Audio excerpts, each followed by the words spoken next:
avec volonté, en pensant à ce qu'ils ont laissé derrière eux. 3.2. Ici, nous devons considérer à quel point il est important de considérer ces choses. Notre maison, notre travail et notre famille. Et nous nous encourageons également à en profiter, c'est-à-dire à être heureux, reconnaissant envers Dieu et disposé à tirer le meilleur de chacune de ces choses, tout comme cela le consacre au Seigneur. 3.3. Nous devons également considérer que Dieu ne souhaite pas être servi dans ces guerres par des hommes sous pression, contraints à s'enrôler dans l'armée contre leur gré, mais que tous doivent être entièrement volontaires. 3.4. Aux dispositions provoquées par les circonstances extérieures, s'ajoutent celles provoquées par les faiblesses internes, les craintifs et les lâches. Les craintifs et les lâches, au cœur paresseux, ne devraient pas faire la guerre, afin de ne pas contaminer les autres et les amener à se décourager. Une personne craintive, découragée, lâche, peut faire d'énormes ravages. C'était comme ça le jour du rapport d'espionnage. Mieux vaut avoir 2 braves que 10 lâches. 3.5. Dans l'armée de Gédéon, ils furent les premiers à être dispensés. 22 000 revinrent. Juge 7. 2,3. Près de 70%. Et l'Éternel dit à Gédéon, il y a beaucoup de gens qui sont avec toi pour livrer les Madianites entre leurs mains, de peur qu'Israël ne se vante de moi, en disant, ma main m'a délivré. Maintenant donc, crie aux oreilles du peuple, que quiconque est lâche et craintif, qu'il se détourne et s'en aille. En toute hâte des montagnes de Galade. Alors, 22 000 revinrent de la ville, et il en resta 10 000. Juge 7. 2,3. 3.6. Les capitaines seraient choisis parmi les braves restants. Seuls ceux qui ont du courage comme eux peuvent diriger des gens courageux.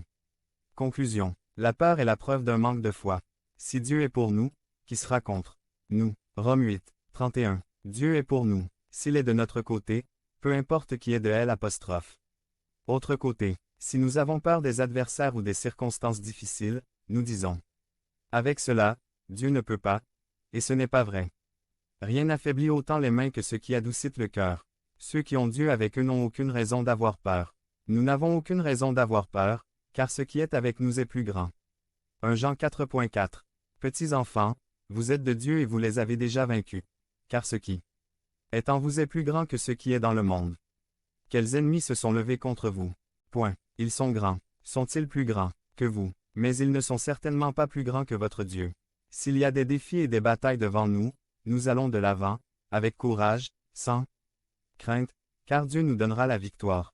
Devenez membre de la chaîne et soyez un instrument de la parole de Dieu. Ne manquez pas cette opportunité d'avoir un impact sur des vies. Cliquez maintenant sur le lien dans la description et aidez-nous à diffuser la parole de Dieu. La prière sacerdotale de Jésus, par Joan Pablo Rodriguez. Résumé. Introduction. Comment vivriez-vous la dernière semaine de votre vie si vous saviez que c'était la dernière? 1 Jésus prie pour lui-même, 2 Jésus prie pour ses disciples, 3 Jésus prie pour tous les croyants. Cette prière du chapitre 17 de Jean commence par Jésus priant pour lui-même. Point. Jean 17, 1, 5 NIV, 1999. Après que Jésus eut dit cela, il regarda vers le ciel et pria ainsi, Père, l'heure est venue.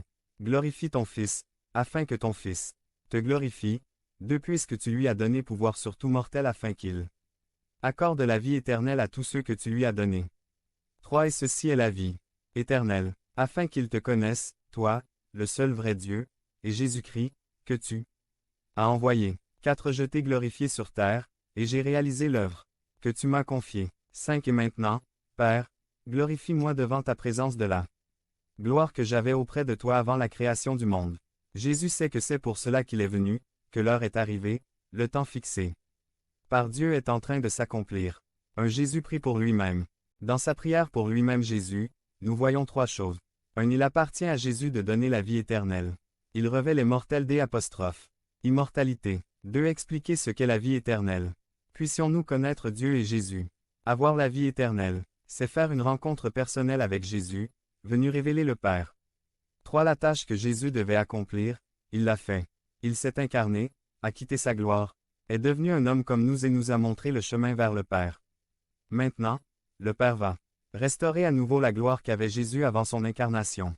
2 Jésus prie pour ses disciples. Jean 17, 6 19 NIV, 1999 À ceux du monde que vous m'avez donnés, j'ai révélé qui vous êtes. Ils étaient à vous. Tu me les as donnés et ils ont obéi à ta parole. 7 Maintenant, ils savent que tout ce que tu m'as donné vient de toi. 8 Parce que je leur ai donné les paroles que tu m'as données, et ils les ont acceptées.